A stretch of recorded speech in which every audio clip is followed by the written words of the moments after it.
Before coming to Canada, I spent all my life in education and in science in Ukraine.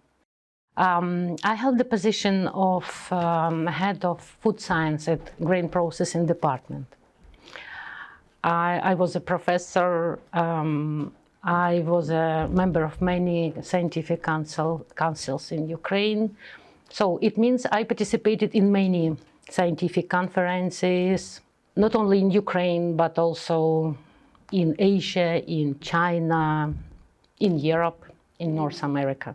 I've been to Canada and the US many times for short and long stays. For instance, in the USA, I was trained as a lead instructor of food safety preventive control in 2019. I was a fellow of VIRA program at Penn State University during one semester in 2017. And how did you imagine your new life before coming here? I mean, with that huge background, how did you imagine your life coming here? I thought I had a good idea how life in North America was like. I even visited the University of Saskatchewan and I gave a guest lecture and workshop for PhD students. Okay, but now I understand that visiting or traveling and living are totally different things. Yeah. Because when I arrived here in 2022, because of Russian aggression against Ukraine, I understood everything was new for me. Everything was new. I wouldn't say that it was too complicated, but I didn't know how it worked. What else surprised you?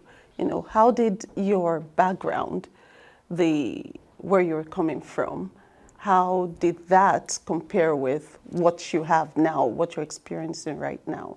And what are those surprises and challenges that you have faced? First of all, when I understood that the war in Ukraine would not end when I wanted it to, so I needed to find a job, and it was main challenge for me, because I need to find job as soon as possible.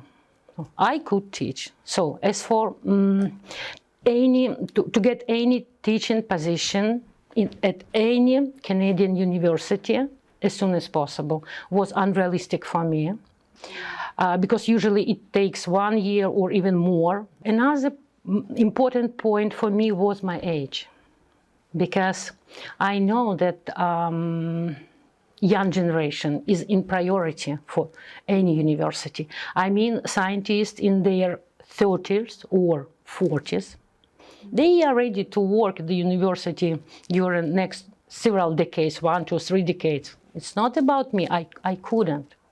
So I would say I could continue working at the university if I were in Ukraine. But here I couldn't start. Too late. So I asked myself, what other skills do you have that could be here like a lifeline right now? Okay, teaching, no, nothing. Painting, okay. It was really crazy idea.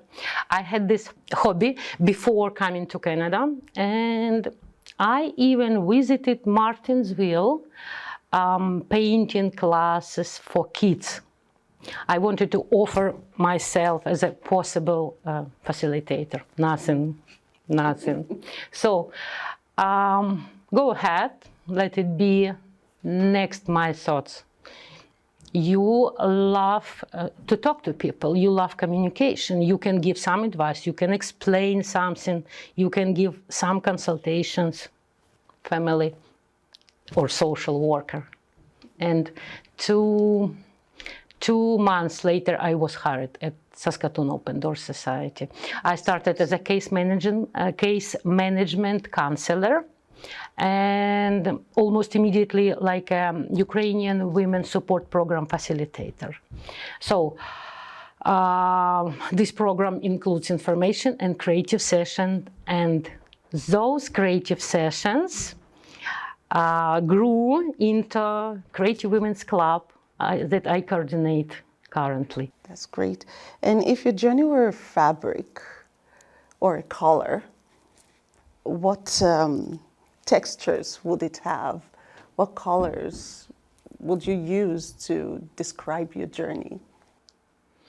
This question just about me, because colors, canvases, fabric, this is my cup of tea. When I facilitated Ukrainian Women's Club, we had one session, and the goal was to express your emotions, your thoughts, through drawing abstract colored patterns. So to do this with my ladies, I had to be prepared, and I drew my own abstract. I was thinking about my homeland, about my past, and a little bit about my present life. And I drew this painting. It was depressive. It was a little bit negative, but also it wasn't hopeless. That was the emotion you were feeling at the time. Yes, I will feel it. And when I watched it, I wasn't satisfied. I decided to redo this. And then my next thoughts were about my future in Canada. I would say it was my dreams, but it was also connected with my emotions. You see, my thoughts and my emotions. And I had another abstract, bright, colored. I think I have to watch this painting as much or as often as it's possible. Yes, yeah, to remind, to inspire myself with these colors. Actually, this is the best way to have some painting that was made by your own, and look at this and inspire yourself. I like it. And keep telling yourself that the future is bright, and that greater things will still happen, and you're still in that journey of redefining yourself, of reimagining who you can become eventually. But I believe Canada made my path wider and deeper.